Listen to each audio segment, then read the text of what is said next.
Akebi Sanzu, the apparent deceased daughter of Amado Sanzu, who worked as Jigen's lab rat in return to revive her.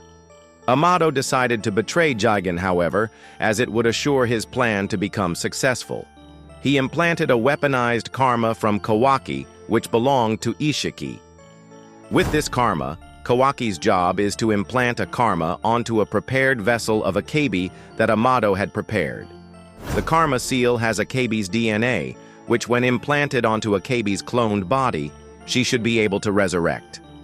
In this video, I will talk about how Akebi will indeed become an Otsutsuki.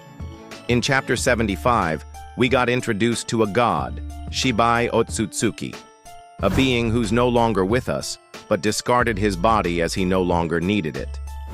We see Amado explain how he used Shibai's remains for DNA, to modify the cyborgs Ada, Demon, Code, and Koji, who then proceeded to awaken a shinjutsu of their own, abilities which originally belonged to Shibai. The question is, where is the rest of Shibai's remains? What if the remainder of the remains were used to create Akebi's cloned body? Having Shibai's DNA gets you as close to Shibai as possible, which obviously enables them to awaken his techniques. Currently, none of them possess the means to hold the soul of Shibai.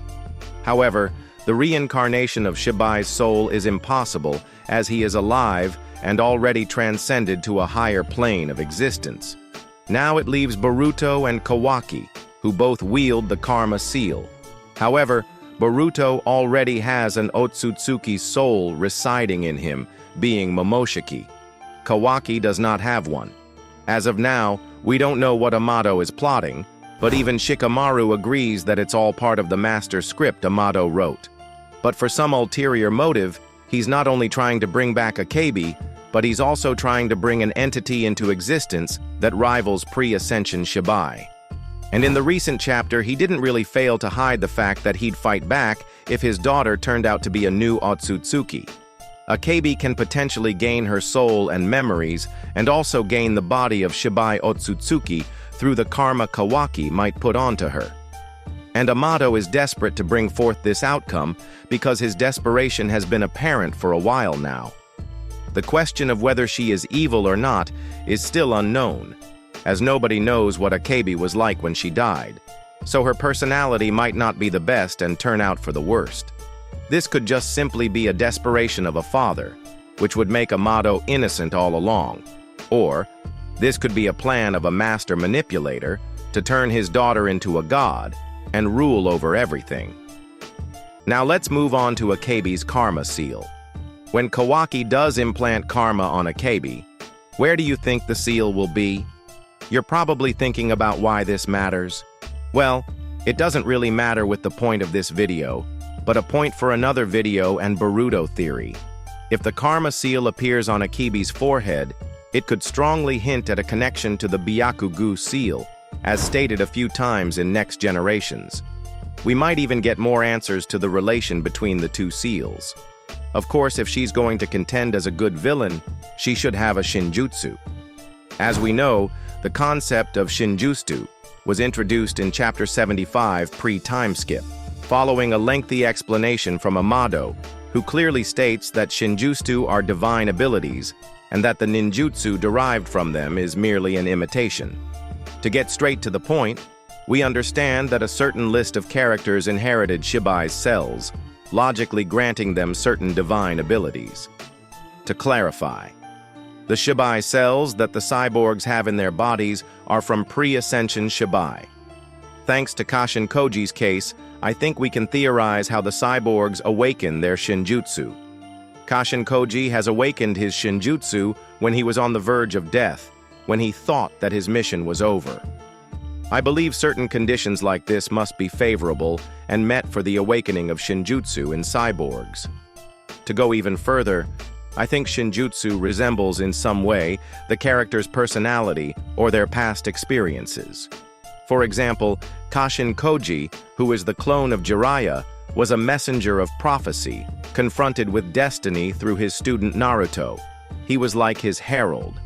And when we look at what Kashin Koji's shinjutsu is related to today, it's tied to destiny, fate, and futures.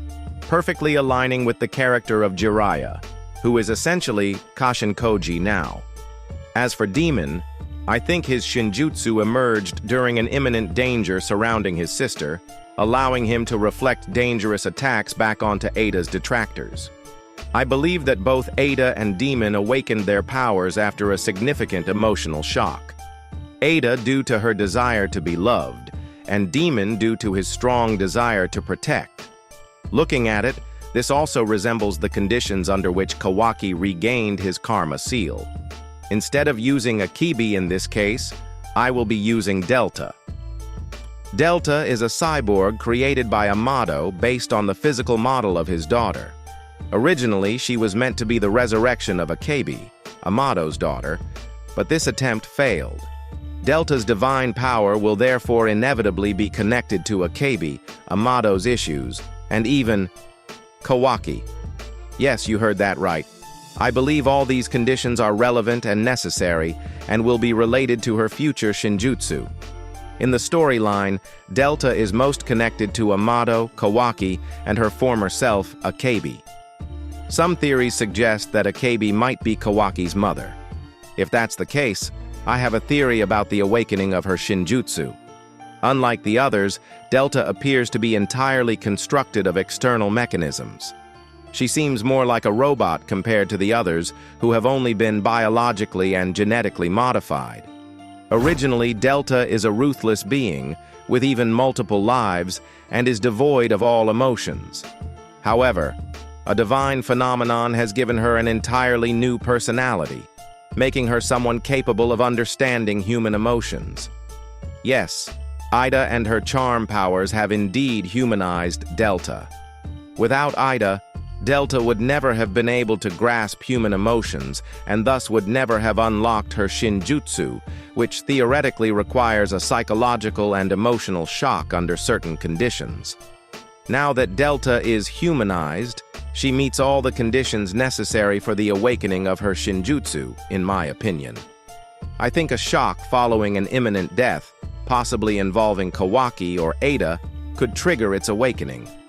Although I haven't come up with a possible ability she could gain, she will surely be powerful. It would make sense for Delta to unlock the shinjutsu, and the time when Akebi gets resurrected, Delta's power flows through Akebi. What do you guys think? If you haven't already, make sure to like and subscribe with post notifications on so you wouldn't miss out on future videos. Leave a comment down below to let me know your thoughts. Anyways, that's it from me. See you guys next time.